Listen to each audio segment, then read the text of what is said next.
The tow truck backed into my driveway a little after 7 in the morning, while I was still standing in my kitchen with a cup of coffee halfway to my mouth. I watched the whole thing happen through my front window, calm at first, because I figured whoever it was had the wrong address. Then I saw the chains go under my own front bumper, and I set that coffee down so fast it splashed across the counter. By the time I got my boots on and made it out the front door, my truck was already tilted up on the hook, and a woman in a cardigan was standing at the end of my driveway holding a clipboard like she was checking off a grocery list, instead of watching a stranger's vehicle disappear off his own property. My name is Marcus Bellamy. I'm 44 years old. I run a small HVAC repair business out of a 2-bay garage attached to my house. And that truck the tow company was hauling away belonged to me free and clear, parked on concrete I owned, in a driveway I paid taxes on, at 7 o'clock on a Tuesday morning when I hadn't even finished my first cup of coffee. "Ma'am," I said, walking down toward her, doing my level best to keep my voice even, "that's my truck, and this is my driveway. You want to tell me what's happening here?" She looked at me over the top of her clipboard the way some people look at a smudge on a window. "Mr. Bellamy, your vehicle is in violation of the Ridgeview Commons Commercial Vehicle Policy. Section 14, Paragraph 2. We've sent 3 notices." I hadn't gotten a single notice, not one, but I'd learned soon enough that missing notices were going to become something of a running theme in all this. Her name was Carla Whitten, and she'd been president of the Ridgeview Commons Homeowners Association for going on 4 years by the time that tow truck rolled up my driveway. I want to be fair and say that up until that morning, my relationship with Carla had been about as unremarkable as a relationship with an HOA president can be. She'd sent the occasional letter about grass height, same as she sent to half the neighborhood every summer. I'd paid my dues on time. We'd nodded at each other at the mailboxes. Nothing about any of it suggested the kind of morning I was now standing in the middle of. My truck is a regular half-ton pickup, white, a magnetic sign on each door with my business name and phone number, the same truck I use to haul parts and tools to job sites all over the county. It's not a box truck. It's not a flatbed. It doesn't have a company logo the size of a billboard on it. It's a pickup truck with my name and number on a removable magnetic sign, parked in my own driveway every single night the same way it had been parked for the 6 years I'd owned the house. Section 14 doesn't apply to standard pickup trucks used for personal transportation, I told Carla, standing there in my socks on the driveway while my truck swayed gently on the hook behind her. I looked at the bylaws when I bought this house specifically because of my business. Commercial vehicles means box trucks, trailers, anything over a certain length or with permanent commercial equipment mounted to it. A pickup with a magnetic sign doesn't qualify. Our board's interpretation differs, Carla said, and there was something in the flatness of her voice that told me this conversation had already been decided somewhere else, long before I'd ever walked out my front door that morning. I asked to see the 3 notices she claimed had been sent. She said they'd have copies on file at the HOA office. I asked for the name of the towing company and their authorization paperwork. She said that information could be requested through proper channels. I asked, finally, who exactly had authorized towing a vehicle off private property that the HOA didn't own and had no easement over. She didn't answer that one at all. She just turned, got into her car, and drove off, leaving me standing in my driveway watching my own truck get chained to a flatbed and hauled away toward a storage lot 40 minutes across town. It cost me $320 to get my truck back that afternoon, cash only, from a towing company I'd never heard of before that morning, and have made a point of avoiding ever since. The storage lot attendant, a tired-looking kid named Dwayne, mentioned something in passing while I was signing the release paperwork that stuck with me a lot longer than the bill did. "You're the 3rd one this month from Ridgeview," he said. "HOA's been keeping us busy out there." I asked him what he meant by that, and he shrugged in the particular way people shrug when they know more than they're supposed to say out loud to a stranger. "Just saying.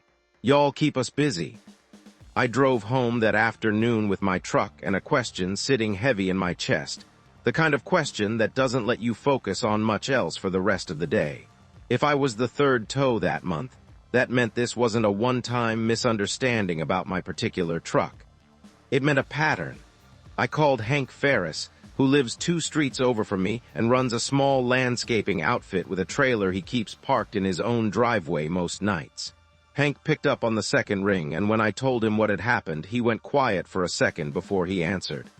"They got mine back in March," he said. "Same story, commercial vehicle violation. Cost me $280 and half a day chasing down the tow yard. You ever get a written notice before it happened?" "Never got a single one," Hank said. "First I heard about any violation was watching my trailer disappear down the street on a flatbed." That was the second confirmation that something bigger than my own bad morning was going on. And it was enough to make me stop treating this like an isolated headache and start treating it like something worth actually looking into properly.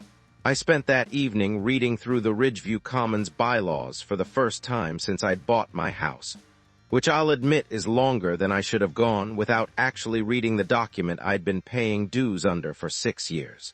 Section 14, Paragraph 2, was exactly as narrow as I remembered it being when my real estate agent had walked me through it during closing.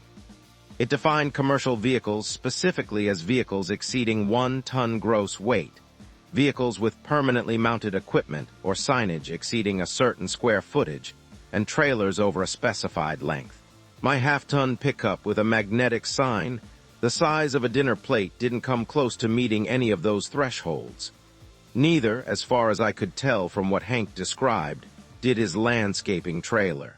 More importantly, nowhere in those bylaws did I find any language granting the HOA authority to have a vehicle towed from a homeowner's own private driveway. The enforcement section spelled out a specific process, a written warning, a documented 7-day cure period, and only after that period lapsed without correction could the HOA pursue what the bylaws called, quote, appropriate legal remedies, which the document went on to clarify meant fines assessed to the homeowner's account, not third-party towing. I called a friend of mine, a paralegal named Denise Okonkwo, who I'd done HVAC work for a couple years back, and who'd mentioned once over coffee that she'd handled a fair number of HOA disputes in her career. I described everything, the towing, the missing notices, Hank's identical story, and the bylaws language that seemed to contradict what had actually happened to both of us.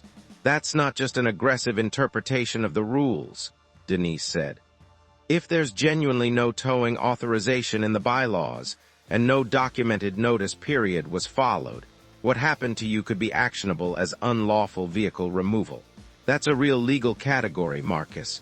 It's not nothing." She agreed to help me file a formal records request with the HOA, asking for copies of every notice supposedly sent to me, along with the board resolution or bylaws provision authorizing the towing company's contract. Under the association's own governing documents, as a dues-paying member, I had every right to request and receive that information within a reasonable timeframe. The response, when it finally came 3 weeks later, after 2 follow-up requests and 1 call from Denise's office that apparently got a little more attention than mine had, was thin in a way that told its own story. There were no notices on file addressed to me. The HOA's records custodian, a nervous-sounding woman who called Denise back personally rather than putting anything in writing at first, eventually admitted over email that the notice requirement had been, quote, handled verbally by the board president in some cases to expedite compliance. Handled verbally, which meant in plain terms that Carla Whitten had been personally deciding which vehicles violated the commercial vehicle policy, skipping the written notice and cure period entirely, and authorizing tows directly, all without a shred of the documented process her own bylaws required. The towing authorization was worse. There was no board resolution establishing a contract with the towing company at all. What Denise eventually tracked down, after a records request specifically targeting financial disbursements related to vehicle enforcement, was a series of payments made from the HOA's operating account directly to a towing company called Priority Recovery Services, a business registered to an address that, Once Denise cross-referenced it with public filings, turned out to belong to Carla Whitten's brother-in-law. I sat with that piece of information for a long moment the evening Denise called to walk me through it. "So she's been personally deciding who gets towed," I said, "skipping the actual process her own bylaws require, and the company doing the towing is run by a member of her own family." "That's what the paper trail shows," Denise said. "And Marcus, you and Hank aren't the only ones. I pulled the full disbursement history going back 2 years. There have been 11 separate towing payments to that same company. 11 vehicles at an average of around $300 a pop, most of them owned by residents who run some kind of small trade business out of their homes. 11 homeowners paying out of pocket to a towing company that, as far as any legitimate board process could show, had no business being on Ridgeview Commons property at all. I didn't want to just quietly settle this with a strongly worded letter, not after learning how many of my neighbors had already quietly absorbed the same cost, without ever connecting the dots the way Hank and I had.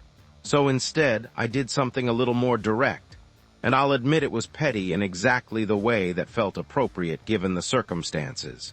Ridgeview Commons runs its clubhouse pool and community events off a backup generator, an older diesel unit that sits on a small concrete pad just behind the clubhouse building, mostly forgotten by residents, except on the rare occasion the power went out during a summer storm. That generator sits on HOA property, sure, but the maintenance contract for it, as it turned out, ran through the same operating budget every other HOA expense did, and its upkeep had technically lapsed 6 months earlier when Carla's board let the service agreement expire without renewal, something Denise found buried in the same set of financial records that turned up the towing payments. An expired maintenance contract on equipment sitting on unregistered ground, technically speaking, isn't so different from an unregistered commercial vehicle sitting in violation of a policy. At least that's the argument I made when I called the same towing company, Priority Recovery Services, and asked them, quite politely, to come remove a piece of unmaintained equipment from a property where its continued presence violated the association's own facilities' upkeep bylaws, a provision I'd found sitting 2 pages after Section 14. They didn't come, of course. A towing company built around hauling away pickup trucks doesn't exactly have the equipment or the inclination to remove a bolted-down generator, and I never seriously expected them to.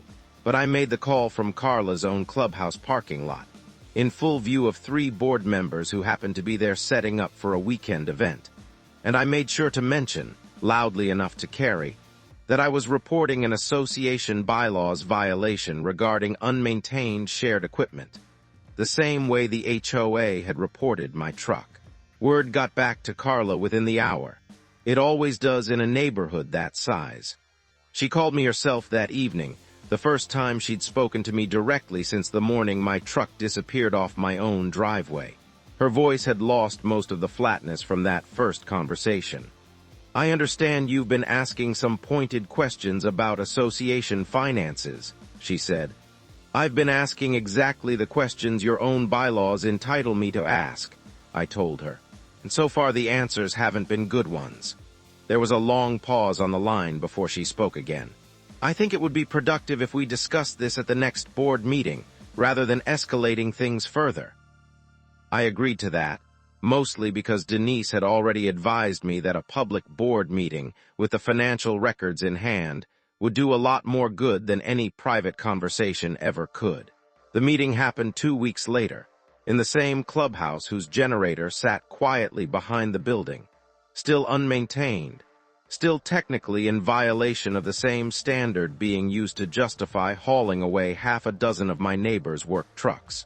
The room was fuller than I expected, word having gotten around, the way it does, that something more than mailbox paint colors was on the agenda that night.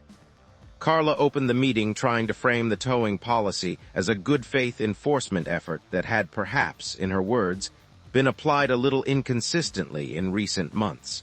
Denise stood up before the floor had even fully opened for questions and laid out, calmly and without any dramatics, exactly what the disbursement records showed. 11 tows, No documented notices. No board resolution authorizing a towing contract. A towing company owned by Carla's own brother-in-law. I watched the reaction ripple across the room in something close to real time, because Hank was there, and so were at least 4 other neighbors I recognized from Dwayne's tow yard, all of them realizing at roughly the same moment that their $300 mornings hadn't been isolated bad luck at all. A board member named Priya Anand, who I'd never had much reason to interact with before that night, asked the question that seemed to finally crack Carla's composure entirely. "Did the board ever formally vote to authorize this towing arrangement?" Priya asked. "Because I don't recall ever seeing that item on an agenda in the 2 years I've served." Carla didn't have an answer that held up, not with Denise's paperwork sitting on the table in front of everyone, and not with 11 residents in the room who'd each personally paid the price for that unauthorized arrangement. The board voted that same night to suspend the towing policy entirely, pending a full review, and to open an internal inquiry into the financial relationship between the HOA and Priority Recovery Services. Carla resigned from the board 2 weeks later, before the inquiry had even finished, which most of the neighborhood took, fairly or not, as something close to an admission in itself. The new board, led largely by Priya once the dust settled, worked with Denise to arrange refunds for every one of the 11 documented tows, myself and Hank included, and formally revised the commercial vehicle policy to match exactly what the original bylaws had always said, with a proper written notice and cure period restored as the mandatory first step for any future enforcement. As for that generator, it got serviced within the month.